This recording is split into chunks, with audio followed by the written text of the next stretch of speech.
Nicole Ruffett here, Real Housewife of Jan 6, reporting to you outside of the courthouse here in DC, federal courthouse, giving you an update of the Proud Boys trial. It's January 17th, and we are on lunch break. Today started off once again with the defense really having to put the government on notice about their lack of communication with the defense team. In fact, Nick Smith brought up how they send emails about things that they can discuss amongst each other that the judge wants them to work out, and they get no response from the government. It's because the government doesn't take any of this seriously. They just want to get in there, convict these people, and get them out. They don't care about the facts. They don't care about what the video evidence actually shows. They're just proving their narrative, and it shows over and over again. Judge Kelly always takes the side, for the most part, with the government. He did take out any reference to the BLM flag being burned. He is going to leave in the statements that Enrique Tarrio said about how proud he was and that I did that on his social media post. We continue today with the witness, Inspector Lloyd, Thomas Lloyd. He was second in charge that day. He had a lot of interaction. He does basically just an overview of the Capitol, where things were breached. There is a bit of video evidence out there that is questionable. I'll bring up more of that this afternoon, if not tomorrow, because the judge is mulling that video evidence over. Something I've never seen in the Oath Keepers trial, they did not call the crowd of people tools. In the Proud Boys trial, though, they are calling the groups of people around the Proud Boys tools. And that is referencing that they used the crowd to breach the Capitol. So they were their tools that day. Interesting choice of words, I think. It is... They did a little bit of debate over that, and the judge is going to allow that terminology of the people being used as tools. They brought up A.J. Fisher today, saying that he is possibly a co-conspirator, and that is something I had never really heard before. So we'll see how that plays out for A.J. He's not even in this trial. There was some discussion. Nick Smith asked for another mistrial. This is the fourth suggestion of a mistrial from the defense. They believe that the videos that they show that their defendants are not in is just tainting the jury, which that's happened throughout all these cases. You see video after video of not the defendant, and all of it is very inflammatory video. Today they showed the West Tunnel, and we all know how explosive the West Tunnel was. They showed the video of the police officers being trapped in that door, in that West Tunnel door.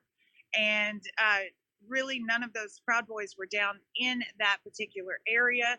So, they're saying, the defense is saying they're tainting the jury, and they are. Judge Kelly says that we'll have to deal with that later. I'm not sure after you've tainted a jury how you can come back later and say, just forget all that evidence you've seen, because the government is going to have to tie it together to the Proud Boys.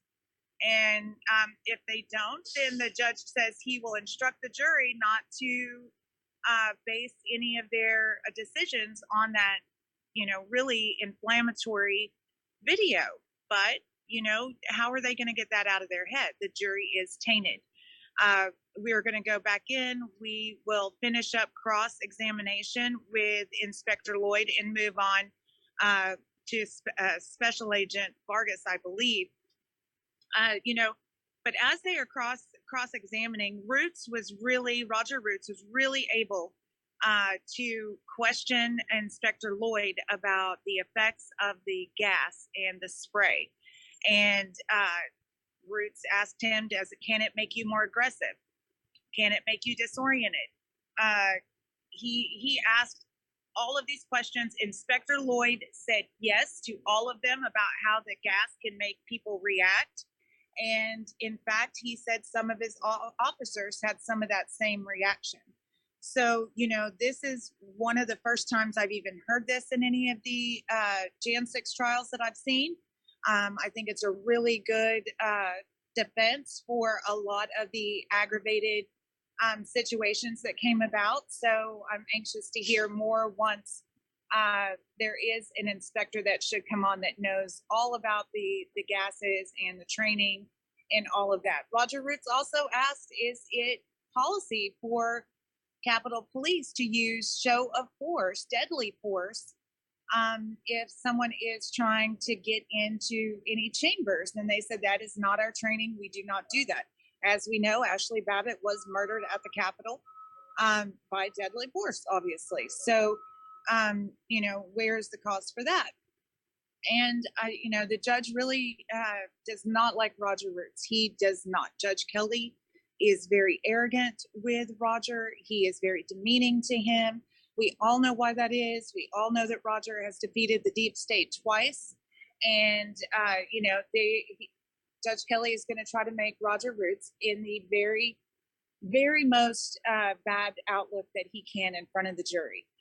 Norm Pattis did come in and ask for an adjournment of the trial because there is a 122-page report that has been released by the committee that no one has been allowed to see, that apparently has information about the frat boys in it. And Norm has a very valid point. How can you put on a good defense when you don't have all of the information? And there's so much more information that is going to come out. I encourage everybody to text TOTC to 844-837-9924. That's text TOTC to 844-837-9924. You're going to want to stay up to date on what's happening because we are just in the beginning of this, and it is going to get a lot more heated in there, and a lot more great information is coming out. And, it could blow all the Jan 6 cases wide open. You're going to want to hear it here first, and I'll have an update this afternoon. My name's Nicole Repid. I'm a Real Housewife of Jan 6, and I will be here to give you all up-to-date breaking news that is coming out of the Proud Boys trial.